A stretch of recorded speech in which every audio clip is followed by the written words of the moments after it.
E aí, pessoal que nos acompanha aqui no Behaviores, estamos começando nosso terceiro episódio. Eu me chamo Wendel e estou aqui com o João e Roger para falar sobre sociedades utópicas, em especial sobre o livro Walden Two de Skinner, que se trata de uma obra de ficção sobre uma sociedade utópica que tem aproximadamente 1.000 habitantes e se passa nos Estados Unidos nos anos 50. Antes de abrirmos a conversa, preciso dizer que temos um convidado especial gravando com a gente aqui hoje, o Igor Carvalho. Especial porque, além de ser psicólogo, ele é também nosso amigo e o primeiro convidado com quem temos o prazer de gravar aqui. Você poderia se apresentar e falar um pouco sobre você para o pessoal que não te conhece ainda, Igor? Oi, né, quem estiver escutando. Meu nome é Igor, eu sou psicólogo clínico atualmente, sou analista do comportamento. Estudei com o Wendel, o Roger e o João e estou aqui para contribuir para o debate. Tá. Ah, então, né, sobre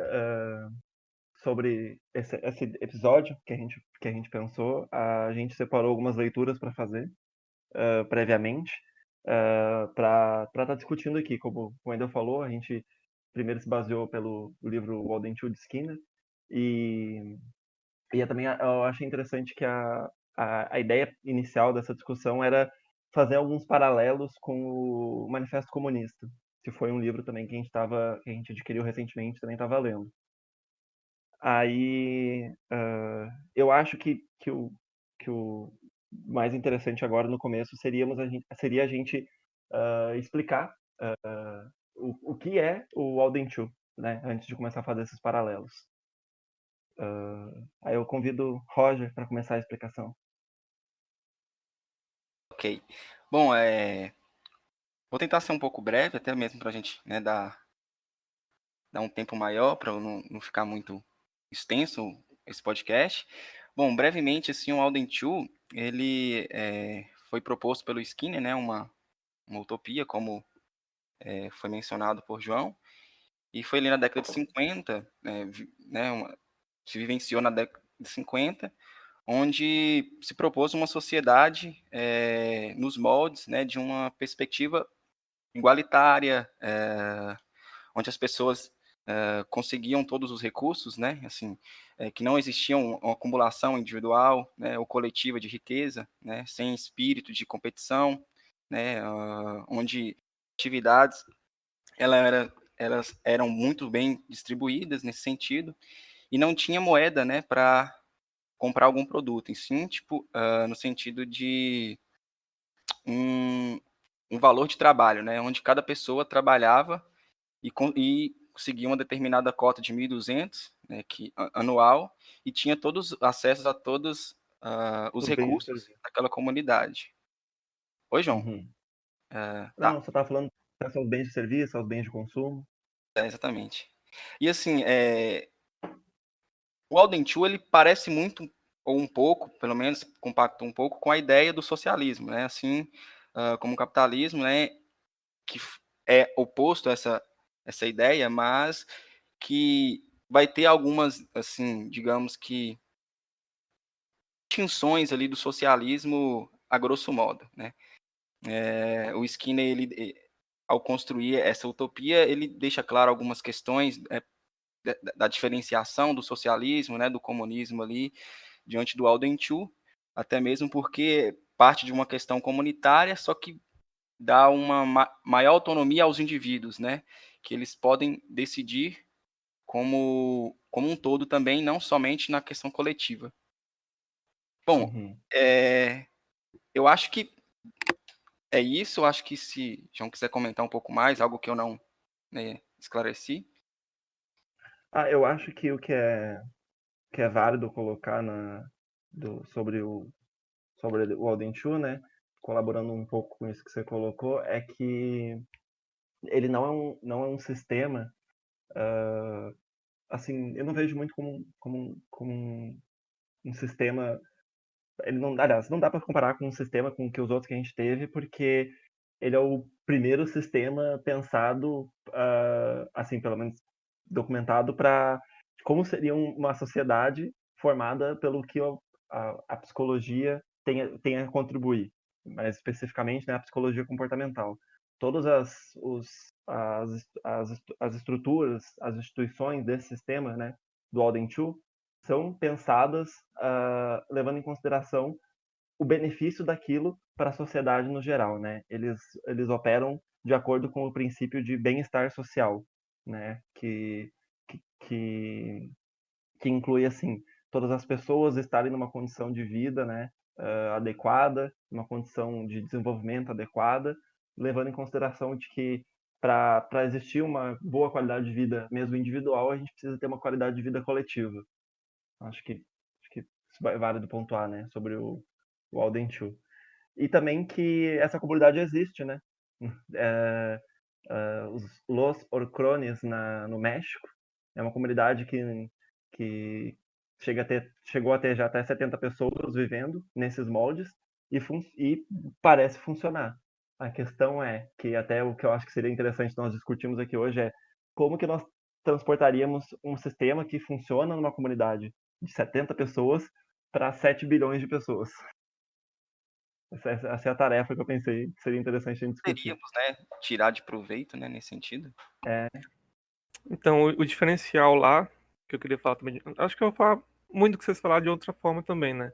Eles buscam planejar a partir de princípios científicos, de análise de comportamento, para cumprir uma proposta de uma sociedade não aversiva, uma sociedade com ausência de incômodos, de constrangimento, de ausência de dor emocional, e que proporcione um ambiente positivo para a colaboração e harmonia social. E outra coisa também, o livro que a gente estava lendo mesmo, que fala sobre esses visitantes que vão lá conhecer, e aí tem um guia que vai explicando as coisas para eles e tal. Eu estava vendo que no livro, os próprios visitantes eles ficam muito confusos sobre o que está acontecendo ali, eles não conseguem entender 100% do que está passando ali, então a gente também não tem como passar 100% do que é aquilo, a gente vai deixar passar alguma coisa também, mas a gente quer que a compreensão seja passada da ideia geral sobre o que é o Walden Two também. Uhum. Acho que um outro aspecto a mencionar, para terminar mais ou menos a explicação sobre o Walden Two, é que as mudanças elas são feitas através de um planejamento cultural, né? Então, acho que se a gente fosse começar a pensar na mudança, a gente tem que pensar em mudanças da nossa cultura. Você ia falar, Igor? Então, o Walden Chu tem um livro chamado Psicologia do Controle Social, do Celso Pereira de Sá, que ele é um analista do comportamento, que eu acho que ele rompeu com a análise do comportamento há muito tempo. Ele trabalhava com questões sociais, enfim. E nesse livro, ele faz uma análise do Walden Chu, e ele fala assim que o Walden Chu ele é baseado numa ideia de humanitarismo. E aí, nos termos da análise de comportamento, em termos skinnerianos, isso seria disponibilidade exclusiva de reforçamento positivo e a indisponibilidade de contingências aversivas. Uhum. Só que aí tem uma questão interessante. Por exemplo, a sociedade em Walden Two, ela é baseada no reforço positivo, certo? Uhum. E a questão é, se esse reforço positivo a longo prazo não estiver presente, nada impede essas pessoas de viverem um mundo lá fora, já que o Walden Two é uma comunidade. Eles não estão presos. Então, é um sistema que, se ele não se sustentar nessas premissas de reforço positivo, há sempre a possibilidade de você viver o mundo lá fora. E aí, outra coisa muito interessante é que a análise que ele faz sobre a questão do reforço positivo é que o Walden Two não se baseia só no reforço positivo. Porque quando uma pessoa sai de um contexto aversivo da sociedade lá fora para ir para a comunidade, ela está agindo, na verdade, sob controle de reforçamento negativo. Uhum. Ela está fugindo, né, de coisas que acontecem lá fora e em busca de uma vida melhor. Tem até um trecho que eu vou até ler, que é sobre um casal de personagens, né, no livro, que começa assim: acho que o senhor não sabe o que é isso, permanecer em Walden Two significa. Disse Mary. O senhor sabe o que teríamos voltando à cidade? Aí ele falou, faço ideia. Nós não poderíamos casar até que o Steve arrumasse um emprego. E não seria aquele emprego. Alugaríamos 2 quartos em algum subúrbio. Nossos bebês nasceriam em casa e cresceriam como todas as crianças de lá, na rua a maior parte do tempo e na escola. Tanto o Steve quanto eu estivemos lá. As crianças apanham e brigam. Elas perseguem os judeus, os irlandeses ou os italianos. É horrível. Daí, só para ilustrar como as pessoas, na verdade, elas estão fugindo, né? De uma situação que já está aversiva. Uhum. A sociedade que a gente tem no geral cada vez se mostra menos se mostra mais insustentável, né? A gente vive, né, práticas isso é uma coisa que eu vejo assim muito. A gente vive práticas, comportamentos que vão nos levar sempre a um reforçamento imediato das coisas, independente da consequência disso mais para frente. Então as pessoas não pensam nas ações delas como isso vai ter impacto, não só na vida delas, mas na vida da comunidade, sabe? Uh, e isso tem levado a gente a um ponto de que cada vez mais a vida aqui fora de Walden2 está se mostrando insustentável. Sim. Boa parte das pessoas tem sido insustentável Sim, desde sempre, né? Só é, que acho que agora classes que tinham ascendido socialmente estão voltando, né, à estaca zero e isso está criando um caos maior. acho que o interessante da proposta de Walden2 é pensar um bem-estar coletivo, né? Porque não adianta de nada a gente ter uma parcela mínima da população tendo acesso aos bens de consumo, aos bens de serviço, à vontade dela, enquanto a gente tem gente que, que, que morre de fome, né? Não tem como se alcançar um bem-estar individual mesmo, puro, vamos dizer assim, se a gente não tem um bem-estar coletivo. Se a gente não pensa, assim, levando em consideração aspectos até mesmo bem egoístas nisso, seria assim, para uma pessoa que pensa que a vida dela tá boa e que ela não precisaria de algo assim, é pensar que mesmo que ela não passe dificuldades financeiras ou de acesso a bens de consumo, de que ela ainda pode ser vítima da criminalidade que é consequência da desigualdade social, sabe? Então, mesmo pensando de um jeito bem egoísta, né, da desigualdade, que é levando em consideração só que como isso pode afetar a pessoa, só ela, ainda não se sustenta essa ideia, sabe? Todo esse sistema que a gente tem vivido. Em alguns casos a pessoa consegue ter um estilo de vida ali que ela tá feliz com aquilo também, mas aí de repente surge uma doença e ela não consegue tratar aquilo por questão financeira também. Eu tava vendo um episódio de Friends esses dias que era sobre isso. O Joey tava sem trabalhar e aí ele não podia pagar um plano de saúde. E aí ele pegou e teve, acho que foi hérnia. E aí ele ficou sentindo dor, porque se ele tivesse Eu lembro. condição, ele teria que pagar a cirurgia. E aí, tipo assim, e ele não é nem pobre, sabe? Tipo, ele não poderia pagar uma cirurgia. E aí você vê, tipo, as E aí, né, consequências fazendo disso. exercícios Aham. e depois que ele consegue pagar o seguro de vida, seguro de vida? Saúde. É, enfim. Plano de saúde. É Plano de isso, o saúde. plano de saúde. Aí ele vai testar o plano de saúde, né? Batendo na cabeça dele com. Coloca um capacete e bate com um bastão na cabeça, uma parada assim. Uhum. Aí do que adianta viver nos Estados Unidos, onde você pode comprar um iPhone barato e não poder quebrar uma perna, senão você tá devendo um rim pro governo. Poxa, né? Não poder nem quebrar uma perna, que saco. Só o surgimento do SUS no Brasil foi por aí também, né? Quem trabalhava com carteira assinada antigamente tinha acesso a um plano de saúde. Quem não Uhum, trabalhava com carteira assinada, trabalhava no campo ou não trabalhava, não tinha acesso a isso. E aí uhum, que surgiu, né, a necessidade de se criar um serviço de saúde que fosse gratuito e universal para todos, e depois pensar em como financiar isso. uhum, Pensar assim que a saúde virou mercadoria, né? A própria também doença virou mercadoria. Então isso assim de maneira assim terrível, né? E a gente caminha para isso, né? Pelo menos a gente vê alguma medida do desmanche do SUS, algumas políticas para uhum, as questões, né, sociais. Então assim é interessante a gente pensar em como, né, podemos criar novas práticas culturais e políticas públicas, né, para que vivenciamos uma sociedade mais justa, né, mais, pelo menos em alguma medida ali, mais igualitária. Só que para isso se colocar, eu acho que a gente tem muitos atravessamentos, né, o Isaac até coloca agências de controle, entre outras coisas, que a gente vai enfrentar nesse processo, né.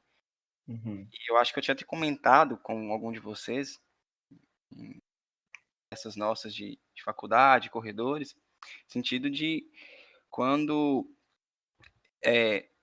algum governador, né, alguma dessas agências estão no poder, né, e detém esse controle, né, não quando digo no controle não no sentido tão pejorativo, mas no sentido de influenciar mesmo uma grande massa, que acaba meio que minimizando um certo poder da população de reconhecer os seus direitos, seus serviços, uh, e quando a ciência está a serviço também dessas agências, então meio que a gente fica sem saída, né? Se a gente tem uma ciência que tem um papel de nos alertar, né, para algumas novidades do que está acontecendo, de algumas questões, enfim, e ela está a serviço lógica, né, que tem a mesma lógica de, né, capitalista, de acúmulo de riqueza, etc, etc, meio que a gente fica sem, né, o que fazer diante disso, né? Então, assim, aí fica uma questão para vocês, se quiserem complementar algo. Uhum. O que Eu eu acho acho. que Pode falar. foi. Pode falar. É, eu acho que, né, o que o Roger falou faz muito sentido, e eu acho que a análise do comportamento tem muito a contribuir para a construção de uma nova sociedade, né? Tem algumas referências na análise do comportamento, que é o James Holland, por exemplo, ele tem 2 artigos que são muito interessantes. Um deles é Os Princípios Comportamentais Servem aos Revolucionários, e tem outro chamado Comportamentalismo, Parte do Problema ou da Solução. E assim, o que ele diz basicamente é que a transição da sociedade que a gente vive hoje para uma sociedade de maior igualdade, de oportunidades, enfim, isso passa por uma mudança de comportamento a nível macro. Então, o que acontece? Hoje, muitas das nossas práticas, né, sociais são baseadas em ganhos individuais. Então, para mudar uma sociedade como a nossa, no estado em que ela está, a gente tem que reforçar, né, cooperação, trabalhos que beneficiam o grupo ao invés do indivíduo. Isso é algo muito interessante que também é atravessado no Walden 2, porque lá, por exemplo, as pessoas não podem dizer obrigado, enfim, demonstrar essa gratidão individualmente, porque aí você está construindo um senso de individualidade, de que o que você fez, né, é válido porque você fez. E isso eu acho muito interessante também. Em contrapartida, né, quando a gente pensa nesses dois sistemas mais que as pessoas mais pensam no que seria, como seria uma sociedade, né, que essa dicotomia entre capitalismo e socialismo, né, o socialismo até parece se aproximar mais nesses princípios de bem-estar social, ou então, tipo assim, de uma coletividade, um pensamento coletivo. Só que acho que a principal diferença, pelo menos que eu consegui ver, entre esse sistema e o Walden 2 é a questão dessa expansão tipo assim, enquanto no capitalismo é uma expansão do mercado, da exploração de recursos, no socialismo parece que é uma expansão do Estado, sabe? Então, tipo assim, o mundo ainda serve como recurso infinito contanto que atenda aquele objetivo, sabe? E já no Alden 2, o que me parece ser um sistema mais viável, pensando em longo prazo, por conta de que ele pensa no crescimento baseado na necessidade, baseado no valor de sobrevivência, e não numa necessidade de crescimento. E eu acho que isso entra um pouco na questão do individualismo, né? Porque, principalmente no sistema que a gente vive, por conta de que as pessoas dificilmente elas estariam dispostas a abrir mão do conforto individual em prol de um conforto coletivo, sabe? Acho que as pessoas dificilmente vão, do jeito que a gente vive hoje, vão estar dispostas a abrir mão um pouco do valor que elas carregam lá no conceito privado deles, pensando no que seria melhor para nós no geral. Talvez, mas eu acho que a parte, né, que mais toca nessa questão, assim, é que muitas vezes a gente está achando que não, né, a gente, assim, culturalmente acha que todas as pessoas vão ter que abrir mão de suas coisas para que haja uma sociedade socialista. E o socialismo, ele é uma transição para o comunismo.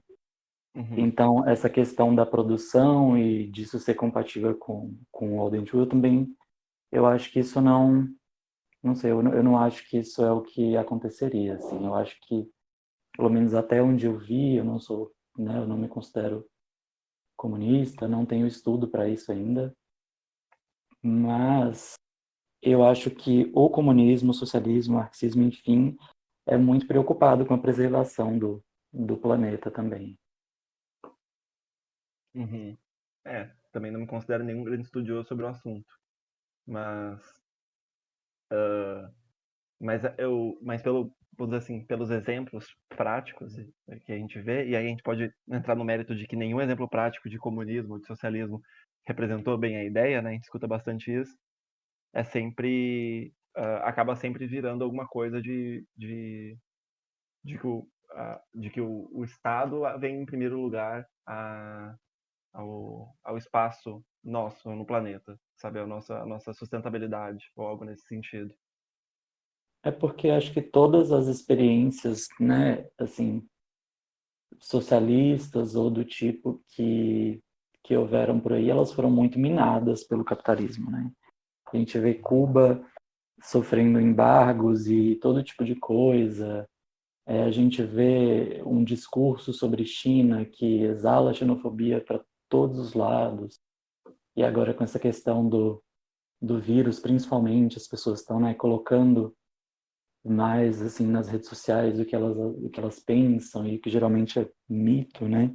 Uhum. Então, a questão de como o socialismo se dá na prática, eu acho que ele só se dá na prática, assim, eu acho que ele é construído na prática. A ideia, eu entendo, né, a ideia, a teoria, como uma maneira de colocar esse movimento e de ter né, alguma direção, mas eu acho que a construção de uma sociedade mais igualitária se dá aqui, entre nós e, enfim, não nos livros, apesar de que eles ditam muitas coisas.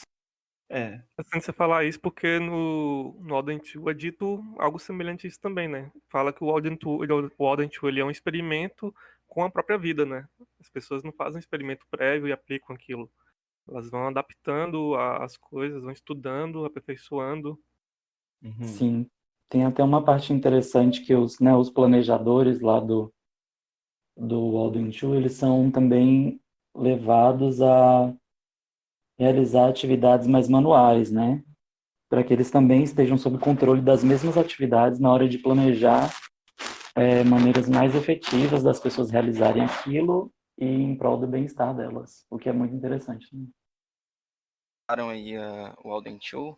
Queria quais que vocês acham que seriam uma das características que a gente poderia, né, em algum momento colocar assim na nossa cultura hoje, de Los Hercones ou do próprio Alden Chu, que poderia ser implementada, né, talvez ali como uma política pública ou como construir novas práticas culturais.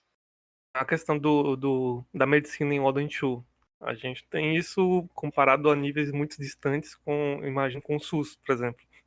Sim, Porque lá a ideia é de que as pessoas possam ter acesso quando precisarem, tem exames feitos de meses e meses para ter um controle também da saúde das pessoas. Eles estudam como prevenir que futuramente essa população vá precisar de dentistas. Isso é Tem um interessante. ponto também, eu acho que no Alden Chu mesmo, ele cita, né, a questão da monogamia, né, e a gente vive hoje uma cultura que tem um certo impasse, né, de família monogâmica, né, de relacionamentos monogâmicos, de sustentar essa ideia ou não, né? Vocês acham que isso é favorável no sentido assim, né? Eu acho que, pelo menos assim, do meu ponto de vista, eu acho que a nossa sociedade pode pensar para além da monogamia, né? Assim, Los Orcones e Audente, eu acho que defendem essa ideia, né, da monogamia de famílias, né? Ah, sim, eu acho a monogamia ultrapassada, fora de moda. Eu acho que isso é um aspecto que eles falavam de que em Walden 2 não existe o conceito de família. O Walden 2 é diferente, né? Exatamente, Conceito exatamente. de comunidade. Só que até o próprio texto que a gente estava lendo coloca como uma coisa é você aplicar um senso de comunidade forte em 70 pessoas. E numa cidade, por exemplo, do tamanho de Montes Claros, que tem 400 mil, como que você faz todo mundo estar na mesma família, sabe? Problema. Porque no Modern Two, por exemplo, as mulheres e os homens começam a ter filho com 16, 17 anos. É o normal lá. E, e aí, após ter os filhos, tal, que vão ser cuidados pela comunidade, né? Essa mulher, por exemplo, ela vai ter um suporte médico e depois, aos 20 anos ali, ela vai ter uma saúde que vai estar tão bem quanto se ela não tivesse passado por isso também.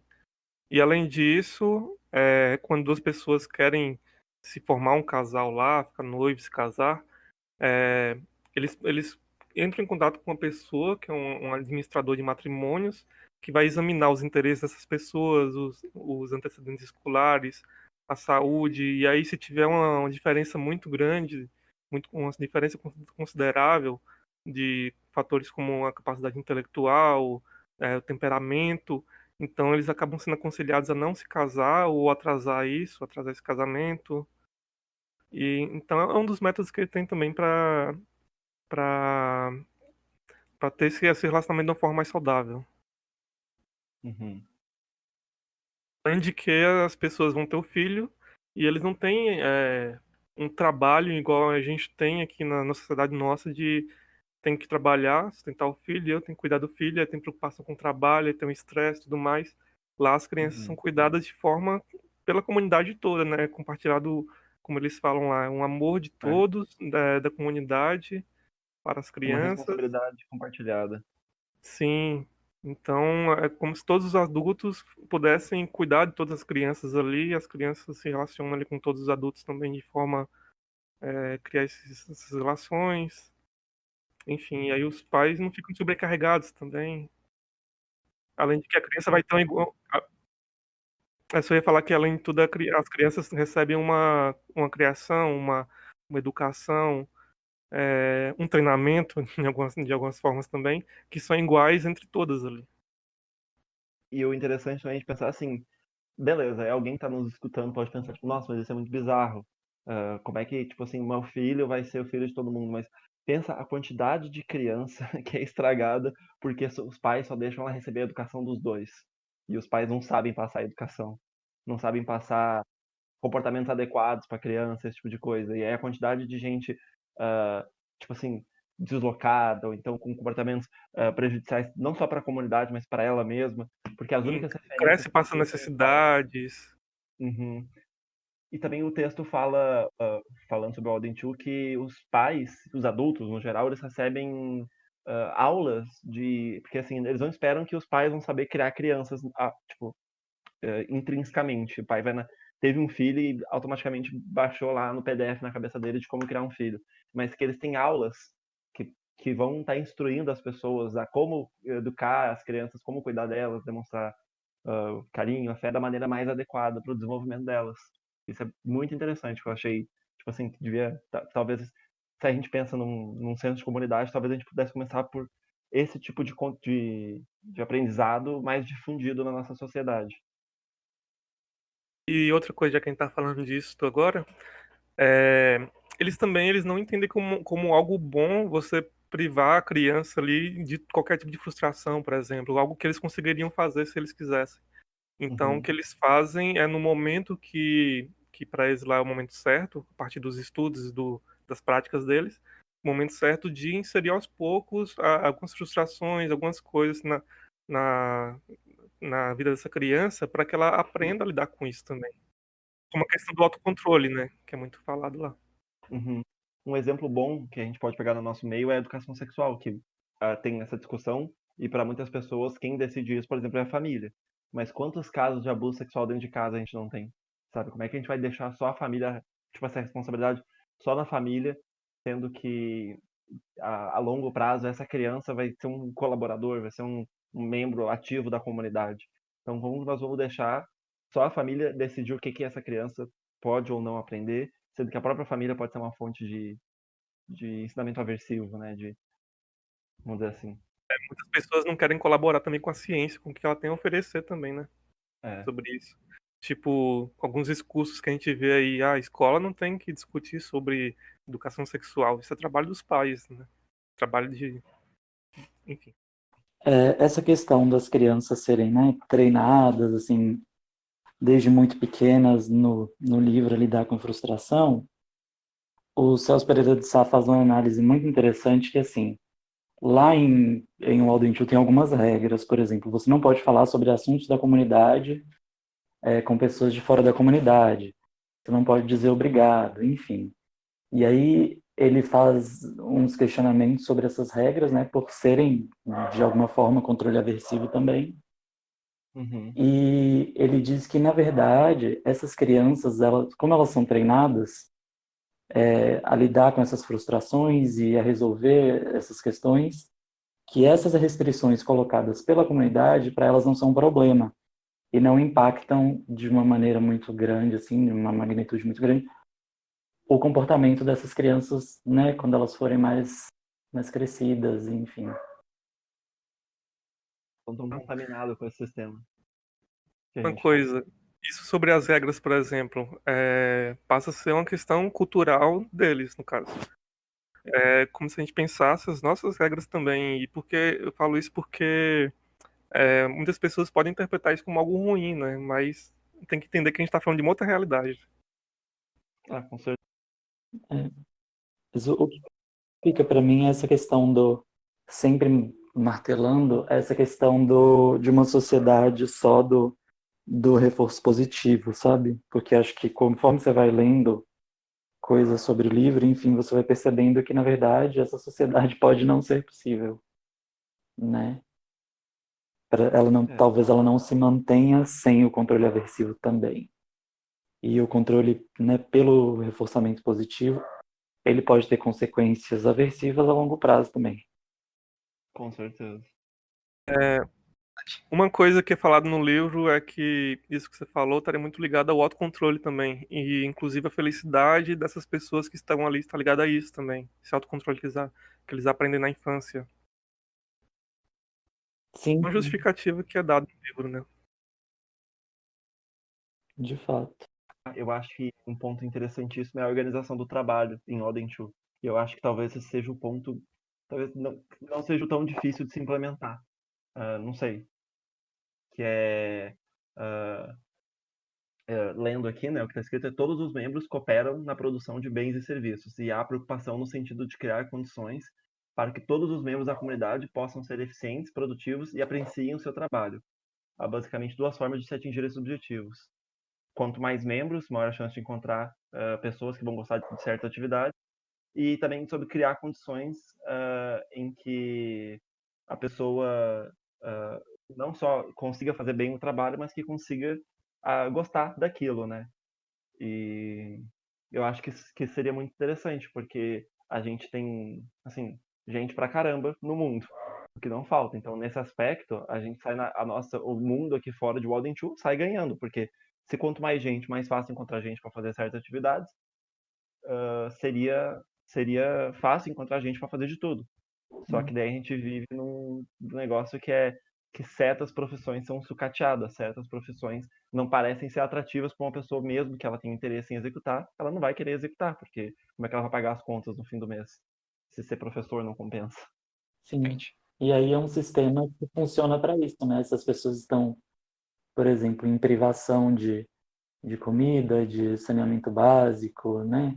Elas vão aceitar Uhum, o emprego que pagar o que ele pagar. Você não vai questionar se você precisa daquilo para sobreviver. Então, uma coisa que fica, né, dando voltas e chegando sempre no mesmo lugar, para manter esse número muito pequeno de pessoas no topo dessa hierarquia que eles mesmos criaram. uhum. detalhes sobre o trabalho em Laudantiu. Como o Roger falou, a expectativa é que as pessoas consigam atingir anualmente 1.200 créditos, e aí esses créditos elas conseguem ter acesso a todos os bens e os serviços que a comunidade tem para oferecer ali. E como que as pessoas conseguem 1.200 créditos por ano? Elas trabalham em média de 4 horas por dia. E outra coisa, eles tentam mecanizar e tornar mais eficaz o máximo de trabalho que eles conseguem fazer. Só que eles não, a ideia não é que eles não vão eliminar o trabalhador, eles vão eliminar o trabalho. O trabalhador vai fazer alguma outra coisa. E outra coisa também, comparando com a sociedade nossa em si. 4 horas de trabalho por dia de quase todos que fazem parte da comunidade, né? Enquanto aqui a gente tem 8 horas de trabalho por dia de uma parte da nossa sociedade, enquanto muitas outras milhões de pessoas não têm trabalho mesmo sendo capacitadas para estar trabalhando, Uhum. entendeu? Então E é a gente a sabe forma que como eles quem mais conseguem tem reduzir essa dinheiro, às vezes, carga de eles não trabalho também. trabalham. Oi? Quem mais tem dinheiro, às vezes, não trabalha 8 horas por dia, Sim. sabe? Às vezes nem trabalha. Às vezes nem trabalha, às vezes, tipo assim, só tem que assinar um documento na semana. E aí, isso é de se pensar, né? Que tipo de sociedade é essa que a gente tá vivendo? De fato. E o que tá na minha cachola aqui é como que o Skinner foi corajoso, né? Nesse contexto, ali digamos que no berço do capitalismo, né? Ele lançar, né, um livro, assim, a própria filosofia do behaviorismo radical, né? Que vai Uhum. assim, de encontro em alguma medida com a lógica, né? Do Não sistema dá nem como... pra dizer que Skinner é americano. Acho que foi esperto de ter escrito isso como uma ficção e não como algo a ser aplicado, tá ligado? É. Aí sim seria foda pra ele. Mas eu acho que o trabalho do Skinner, em grande parte, ele foi feito em prol, né, segundo ele coloca sempre, de uma transformação social. Os livros que ele vem falar dos princípios ou de tudo mais, sobre behaviorismo, sobre análise de comportamento, ele está sempre colocando de uma maneira assim, em como esse tipo de ciência pode ajudar as sociedades a serem melhores, mais igualitárias, enfim. No início do Ciência e Comportamento Humano, ele fala isso, que a ciência tem sido usada em prol de uma minoria, né? Ele diz assim Uhum. que ele diz, acho que a ciência tem avançado para além da sabedoria das pessoas e que uma ciência do comportamento humano pode meio que barrar esse tipo de processo para trazer coisas melhores à população em geral. o uso da ciência também, né? Foi Oi? bem o uso da ciência. Sim. Roger que fala bastante disso. Tanto que ele dedicou a parte final do Ciência e Comportamento Humano justamente a, né, desnudar as agências de controle, inclusive a psicoterapia, governo, Verdade, religião. educação. Uhum. Eu acho que tem um outro ponto também o Alden Chu que é interessante, que também nessa análise com os sistemas que a gente tem e entre capitalismo e socialismo também, que é essa questão das lideranças, que quem define os trabalhos são alguns organizadores, mas que além de não ter nenhum tipo de privilégio por organizar, qualquer membro da sociedade pode virar um organizador, pode escolher o trabalho que quer ir e então, tipo assim, você não trabalha com um conceito de liderança. Você não tem uma imagem, você não tem, da mesmo tempo que você não tem um presidente, você não tem um dono de empresa, você também não tem um, sei lá, um líder, sabe? Você tem ali uma comunidade onde as decisões são feitas juntas, onde o trabalho é bem distribuído, bem valorizado, né? Não importa o trabalho que você faça, você tem as mesmas condições. E acho que isso também é interessante de pensar no, no que o Alden Chu tem para nos dizer, né? Como a gente pode mudar a nossa sociedade um pouco. Um pouco não, né? Bastante. Eu acho que sim. Eu acho que essas hierarquias tendem a beneficiar, né, pessoas muito específicas e que durante a história sempre foram beneficiadas. Então elas precisam Uhum, acabar. uhum. Hoje a gente tem, por exemplo, um uso da ciência, que eu estava vendo esses dias, que eh, pessoas que ficam dizendo, por exemplo, que um dos problemas do mundo é que tem gente demais e tal, que isso é um É um uso da ciência. Bilionário demais, talvez isso seja. Não, então, com certeza. Isso com certeza. Mas que é o uso da ciência, de usar a superpopulação como desculpa, mas em prol de um pensamento preconceituoso, um pensamento xenofóbico, porque a quantidade de recursos que um adulto, que uma criança gasta, por exemplo, nos Estados Unidos, e a quantidade de recursos que um adulto, que uma criança gasta, por exemplo, na América do Sul, é muito diferente, sabe? Então, se a gente tem muita gente, a gente tem muita gente, a gente tem uma distribuição péssima dos recursos, talvez isso seja mais interessante se pensar do que em quantidade de pessoas. Com certeza. É sempre aquela coisa, né? Eu acho que quando a gente está sempre vendo nos lugares, fulano é bilionário, faz não sei o quê, bilionário faz não sei o que lá. Acho que a gente perde a noção de quanto é 1 bilhão, sabe? E de quantas pessoas estão sendo exploradas para que aquela pessoa esteja ali com aquele tanto de dinheiro, enquanto sabe, 1 bilionário poderia mudar o mundo, sabe, a vida de milhões de pessoas, mas essas pessoas não vão fazer isso e a gente aceita, como se fosse algo normal. Não, é como se. É tipo assim, é aquela coisa. Tá, pode até, vamos dizer assim, não mudar o mundo pode até não ser crime, mas será que é ético? Será que ter esse poder, ter essa capacidade e não fazer nada, sabe? Eu Será que isso acho é que ético mesmo que não seja crime? ético seria guilhotinar bilionários, mas Foi a melhor invenção da Revolução Francesa. Melhor uso da Revolução Francesa, a guilhotina. Pelo menos os continentes, né, e as economias de cada país ficam na ilusão de alcançar ali o primeiro mundo, né, que na verdade, a custo de quê e de quem, né? Para chegar nesse primeiro mundo, beleza, vamos acabar com o planeta, os recursos naturais, enfim. E, por exemplo, a vida que um milionário vive, tipo, a geração dele também vai querer ter esse direito de viver, né? Então, assim, só que o planeta não suporta mais isso, né? às custas da América Latina que eles estão lá. Às É que custas nem dos nossos recursos, os baianos da nossa curtem. força de trabalho, enquanto a gente está aqui produzindo matéria-prima para esses babacas encherem o rabo de dinheiro. Enquanto tem gente enriquecendo com isso, tem outras pessoas também que acabam ficando pobres por isso também. Ah, sim. Não diria nem ficando pobres, eu acho que elas são destinadas a isso muito antes de nascer. Na verdade, eles são produzidos pobres, é a forma mais certa de falar. O que a gente tem agora também como exemplo, tipo assim, um exemplo claro de como as elites operam a favor delas é o que o ministro da Economia falou agora sobre, tipo assim, sobre empregada doméstica que estava indo pra Disney e colocar isso como ruim, sabe? Tipo assim, então, tipo assim, precisa de um exemplo mais claro, E aí né? você vê mais um exemplo de como o discurso desses caras é muito bem pensado, porque na real tem até um post que viralizou, né? A gente sabe que a empregada não foi para Disney.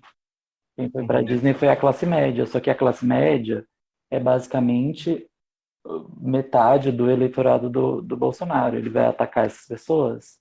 Não. Ele vai colocar essas pessoas contra elas mesmas. Alimenta o ódio das pessoas também pelo pobre, que elas não veem que elas também são. Né?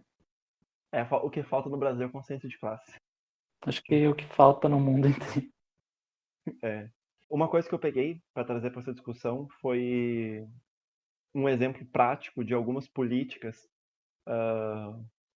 que, que parecem ser um pouco, que são bem diferentes das que a gente tem, principalmente se a gente comparar com o Brasil, que são alguns países do norte da Europa, em especial a Suécia, que, que é muito diferente essa relação que a gente tem com a classe política, né? A gente até pegou fez um post com uma referência, antes de postar esse episódio, que era sobre como as pessoas elas depositam a esperança delas em governadores, em líderes políticos, e não nas ideias em si, né? E aí o exemplo que a gente tem é que agora o dólar tá caro, é bom, antes era ruim, agora é bom, porque tal pessoa disse que é bom. E, e aí a gente tem todo esse sistema de valorização do líder, e de que é uma imagem de uma pessoa que vai salvar a pátria. No exemplo do Brasil, a gente tem o Bolsonaro, né? E aí na Suécia, a relação das pessoas com os políticos é muito diferente. Onde, por exemplo, um vereador não recebe salário, um governador, ele recebe um salário só, só não, é bastante, mas 50% a mais do que um professor. Em compensação, no Brasil, essa diferença pode ser de até 15 vezes, um político pode receber até 15 vezes mais que um professor, sabe? Eles não recebem planos de saúde, eles não recebem benefício nenhum comparado à quantidade de benefícios que a gente tem no Brasil. Inclusive, um exemplo até de corrupção na Suécia foi de uma mulher que comprou uma bolsa de $900 e a população quis tirar satisfação com ela. Como que ela comprou uma bolsa de $900? O que dinheiro que ela pagou, sabe? E aí ela acabou, por pressão social, tipo, leiloando a bolsa e doando o dinheiro, porque a ideia lá é que o político não faça carreira com a política.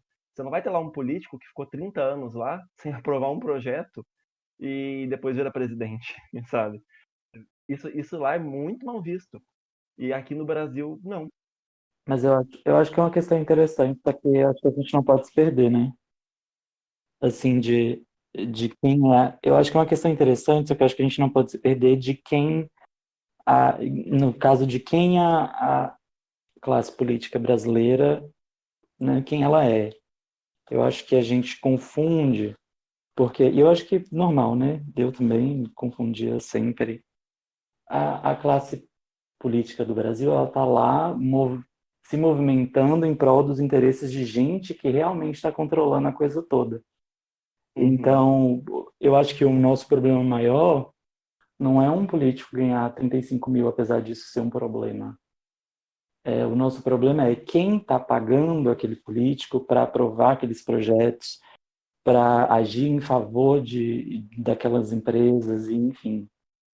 Eu acho que o problema aqui no Brasil é bem mais embaixo, o buraco é bem mais embaixo do que, por exemplo, essa relação que a gente tem com os políticos em si. Eu acho que é uma relação que a gente tem com a política. Acho que isso é o que define um bom político no Brasil, né? Ele saber jogar esse jogo e se permanecer ali, ano após ano. Tanto que você vê esses discursos populistas, tipo Romeu Zema, vou abrir mão do meu salário. Tá, e aí? Tá cortando salário de professor, enquanto aumenta salário de policial, enfim. Não adianta de nada. Tudo junto, essas esferas de poder, né? Por exemplo, o governo, a economia, né? E a própria religião como um todo, fica muito difícil, né? Sim, Poderosos que, né, em alguma medida, controlam a maioria da massa da população. E o quarto estado, né, que somos nós, que temos, pelo menos em alguma medida, o papel de confrontá-los, criar contracontroles, né, de alertar a população né, digamos que, os abusos, né, que estamos sofrendo, enfim. E a gente perde essa força, né, porque a ciência ela tem perdido, né, em todos os seus sentidos, a força de comunicar à população, né, esses absurdos que vem acontecendo aí, tanto com o CAPES, que vem perdendo recursos, o discurso da ciência, né, é deslegitimado pelo próprio governo, a religião também, enfim, e a economia também desvaloriza a própria ciência, né. sim. Aí a gente meio que fica, eu penso assim, que a gente está num percurso que beira o obscurantismo. Eu acho que a gente ali tá num lugar sem saída, a gente precisa de alguma resposta, sabe? Eu acho que a gente precisa fazer algo, né? Eu acho que, pelo menos essa geração nossa, eu acho que precisa, em alguma medida, não no sentido de, as pessoas falam quando pensam assim, fazer algo de uma revolução, mas no sentido de como que a gente pode fazer para que a sociedade volte a refletir sobre os governados, né, que estão nos governando, estão né, influenciando a gente em alguma medida ali. É isso. Eu acho que a gente está num estado geral de desamparo aprendido, sabe? De que Sim, né, a população se movimentou, se movimentou, se movimentou, e se movimentou assim, né, de maneira institucional, e isso não tem dado resultado. Então, a ideia que fica, né, é de que nada do que a gente fizer vai adiantar. E aí isso só cresce conforme essas coisas vão avançando. Porque todas as vezes que falaram não passarão, todos passaram. as pessoas são Né? estimuladas também a aderir a essas propostas políticas, né? De substituir a ciência por outras propostas que eles têm, porque a ciência é um problema, a ciência não serve mais, agora a gente tem que ir para outros caminhos. E aí eles apelam pro medo das pessoas também para tornar isso possível. Eu acho que isso é mais sobre quais ciências também, né? Porque eu não acho que as pessoas questionem o valor da ciência como um todo, eu acho que elas questionam o valor das humanidades. Eu acho que quando toca muito na questão pessoal da pessoa, das crenças dela, principalmente. E só complementando, que eu acho que eu não comentei, né, dessa questão do quarto estado aí, não é somente a ciência mesmo, eu acho que o papel fundamental da educação, né, dos jornalistas como um todo aí, enfim, atuais, eles têm esse papel né, de criar contra-controles aí. Igual mesmo, o nosso próprio podcast é uma ferramenta também de alertar, pelo menos em alguma medida ali, algumas pessoas, enfim. É tão engraçado, né? Tem umas coisas que você vê que eu gosto de pensar, não é que eu gosto de pensar, mas eu acho que é Então um você não gosta privilégio. de pensar. Não, não gosto de pensar. Por isso que eu apoio esse governo. Eu apoio esse governo, não gosto de pensar, mas é um privilégio. Faz mal. Pensar faz mal, com certeza. Mas é um privilégio ter esse tipo de visão, porque você pensa assim, eu imagino que para nós quatro seja bem claro o absurdo que é, por exemplo, num, no meio político, um político enaltecer um sistema totalitário, um sistema que passa por cima da liberdade das pessoas, uma ditadura. E só que agora não. No Brasil a gente vive, por exemplo, um negacionismo histórico de que a gente não viveu uma ditadura, a gente viveu a ditabranda, né? Que não é bem assim, não sei o quê. E a gente sei lá, eu não vou dizer que é o único país do mundo, mas é um dos únicos países do mundo que passou por um período desses e nega. E não tem um museu da ditadura, sabe? Não tem esse tipo de, de incentivo educacional e histórico que nos faça impedir que esse tipo de coisa continue acontecendo, que esse tipo de coisa volte a acontecer. E aí agora, depois, não tem nem 50 anos que a gente saiu da ditadura e nós temos um presidente e um vice-presidente que são militares. E você sabe que a Comissão da Verdade, que ia ter, né, para avaliar todas essas questões da ditadura, ela teve as asas cortadas, digamos assim. Tem um livro chamado Lugar Nenhum, do Lucas Figueiredo, que fala sobre o destino dos documentos da ditadura. E, assim, muita gente que nós conhecemos e que se dizem progressistas foram muito coniventes com o desaparecimento desses documentos ou, né, com o difícil acesso deles, inclusive o Lula. Né? Eu quero fazer uma recomendação, não só para quem está nos ouvindo, mas para vocês também. Tem um vídeo do canal Mimimídias que fala sobre de democracia, de uma ditadura para uma democracia.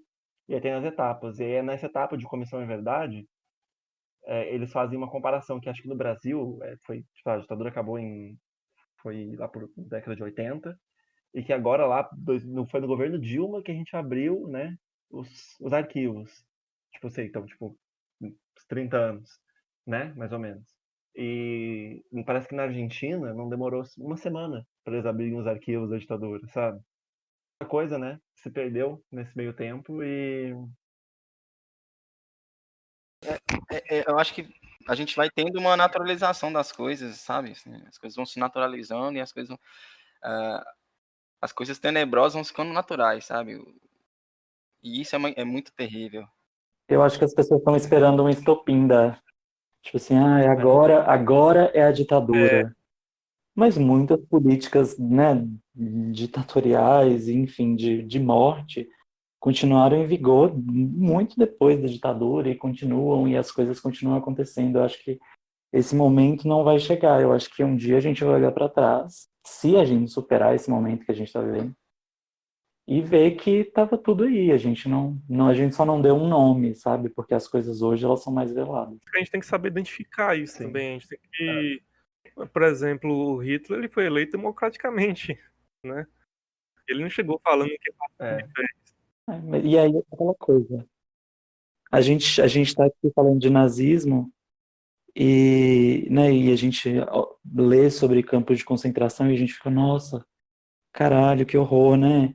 Mas aí você vai olhar para as cadeias aqui no Brasil, para os presídios, e a lógica é a mesma. As pessoas estão morrendo de sarna, sabe, lá dentro. E, enfim, passando fome. E a gente está achando tudo isso normal, sabe? Aquele discurso, né, de vigiar e punir, de punição, Não, enfim. isso quando as pessoas não acham bom. Uma lógica bem primitiva. Não acham que a pessoa merece aquilo, se fez, tem que pagar desse jeito. Não, as pessoas claramente, tipo assim, que são que, que são contra, por exemplo, o comunismo, né? Toda esse cidadão do bem que é contra o comunismo, contra a ditadura comunista e tal, mas ele é contra medidas democráticas de justiça, né? Ele acha que a justiça tem que ser feita ali do jeito mais bárbaro possível com uma pessoa que cometeu um crime. Como aqueles discursos. As coisas são muito. As pessoas vivem algumas coisas, mas elas são contra as mesmas coisas. Por exemplo, qualquer pessoa que você for falar sobre China, né, a grande maioria das pessoas vai falar: ai, não, mas lá eles não têm liberdade, não pode usar o, sei lá, o Facebook, qualquer coisa. E aí você olha aqui no Ocidente, quantos escândalos já teve de gente vendendo dados das pessoas para as empresas? Teve o caso do Snowden, que o governo americano estava controlando os dados das pessoas. Então, assim, se eles não têm liberdade, a gente tem em que nível, sabe? Não, outro dia eu postei uma foto com a cabeça raspada e uma hora depois eu recebi anúncio de propaganda no Instagram sobre máquina de raspar cabelo. Tem alguma coisa aí. É assim, Isso não é normal. exatamente assim. Pensando em sociedade, né, como o próprio sistema carcerário nosso é muito primitivo, né? Aproveitando até para referenciar um filme que vai sair dia 20, que chama Luta por Justiça, né, e que aborda um advogado negro, baseado numa história real, onde alguns cidadãos negros, eles são, alguns deles são presos, outros, né, presos injustamente, e esse advogado vai buscar pela justiça deles, né, assim, entender um pouco da história de vida de cada um esses presos, do racismo, né, vivenciado lá nos Estados Unidos na época, e assim, é muito bacana, né? Pelo menos foi como referência para as pessoas refletirem no sentido de como a nossa política carcerária é tão atrasada, primitiva. A política carcerária nem deveria existir para começo de conversa, assim. Eu acho que não tem justificativa para presídios. Eu acho que são instituições que não deveriam existir. Grande parte das pessoas presas no Brasil são presas por tráfico de drogas, mas aí fica aquela questão. Aqui no Brasil não há distinção específica em lei sobre até onde é para uso e até onde é tráfico. Então, a gente está prendendo diversas pessoas, sabe-se lá por quê, e, na verdade, sabe-se lá por quê não. A gente sabe que é racismo e, enfim, criminalização da pobreza. E aí a gente coloca essas pessoas lá e elas sofrem barbaridades, e aí a gente está tratando como se todas as pessoas que estivessem lá presas por uma questão que, na real, é de saúde pública, fossem todos assassinos e, enfim, criando pânico social. E esse pânico social ajuda a manter essas prisões funcionando para que as pessoas acreditem que esse é o certo a se fazer. A gente não consegue imaginar um mundo sem prisões, assim. O que é bem bizarro, né? Porque já houve um mundo sem prisões. Que a situação carcerária em Walden Show não existe, né? Hum. Não existe crime em Walden Chu? Depende da sua concepção de crime. Porque assim, crime, porque eu acho que crime está ligado muito à lei construída, né? Assim, Porque se crime foi infração, dizer obrigado lá é um crime. é verdade. É. Exatamente. Bom, o meu conceito, né, ele pode ser, na verdade ele é bem vago, mas eu acredito que comportamentos a serem punidos são os que, onde uma pessoa passa com a liberdade dela por cima da outra, né? Tipo assim, E eu não estou dizendo que a gente tem, por exemplo, que prender essa pessoa. É mais interessante que a gente pense o porquê que esse tipo de ato está acontecendo e como evitar que ele Por aconteça, né? exemplo, E, a questão do trabalho lá. Quando uma pessoa ela não está fazendo o trabalho como deveria ser feito, digamos assim, a pessoa ela chega a passar por um psicólogo, chega a ser discutido o que ela pode melhorar ali, como que uhum. pode mudar isso, né? Se for o caso de realmente ser inviável a pessoa se manter naquele trabalho, ela vai para um outro trabalho também. Eu acho que teria que ser mais nesse sentido. E também eu acho que, assim, todas essas noções de crimes que a gente tem, de violações da liberdade individual que a gente tem, isso é muito consequência do sistema que a gente vive, sabe? Tipo assim, uma pessoa que não passa fome, uma pessoa que tem onde morar, uma pessoa que tem onde se realizar, por que ela vai assaltar alguém, sabe? Isso vale também pela política de drogas que a gente tem também, né, atualmente. Enfim, é muitos problemas assim que a gente precisa falar só que Mas assim, sim, pode o falar, sistema Igor. carcerário foi criado por causa das políticas, né, contra as drogas. Foi um sistema carcerário como a gente conhece hoje. Ele foi criado nos Estados Unidos para barrar o desenvolvimento de comunidades negras, chinesas, enfim, latino-americanas. E isso foi se espalhando pelo mundo através de um cara chamado Harry Astley. Tem um livro muito bom chamado Na Fissura, que fala disso.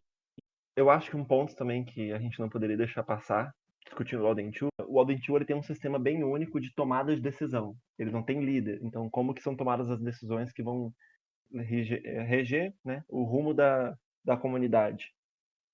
Que é a personocracia.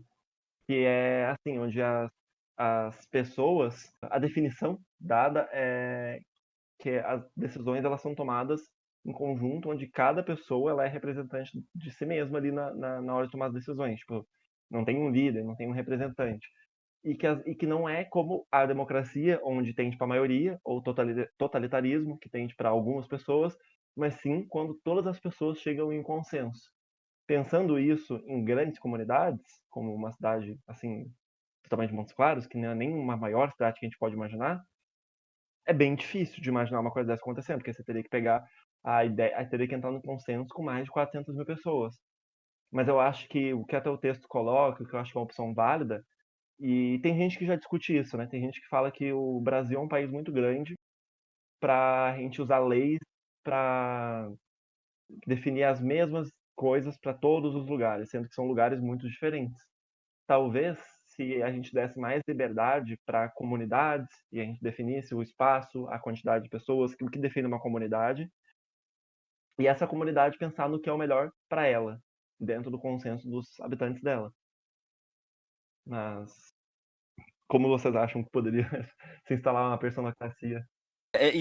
Ainda assim, fica muito distante ainda isso. Eu penso que a gente teria que começar do zero mesmo, sabe? Assim, acho que não sei se, eu acho até o Júnior Rezende, ele comentou uma vez comigo sobre isso. Construir uma nova sociedade em outros moldes, sabe? Eu acho que a gente teria que começar do zero e numa perspectiva planejada, mas ainda é difícil, sabe? Tá pensando aqui, de certa forma, isso está sendo feito, mas com outros objetivos, né? Você pensa em todo o sistema político, um sistema de classe, ele se organizando para dar um golpe de Estado, por exemplo, entendeu? E o que a gente está falando seriam o país, as pessoas, a sociedade em si fazendo isso em prol de um bem comum, né? Um bem social ali. Mas para se organizar, para dar um golpe, para fazer gente se fuder enquanto outros aí se tornam mais ricos, as pessoas conseguem Uhum. fazer isso, né? O que Roger falou ali de que começar do zero, eu imagino que todas essas mudanças que a gente falou, elas têm origem na educação. Sim, exatamente. E a Que Audentil tem essa vise proposta. passar esses pensamentos mais de coletividade, tudo isso que a gente foi discutindo aqui no decorrer desse tempo, desde a da base.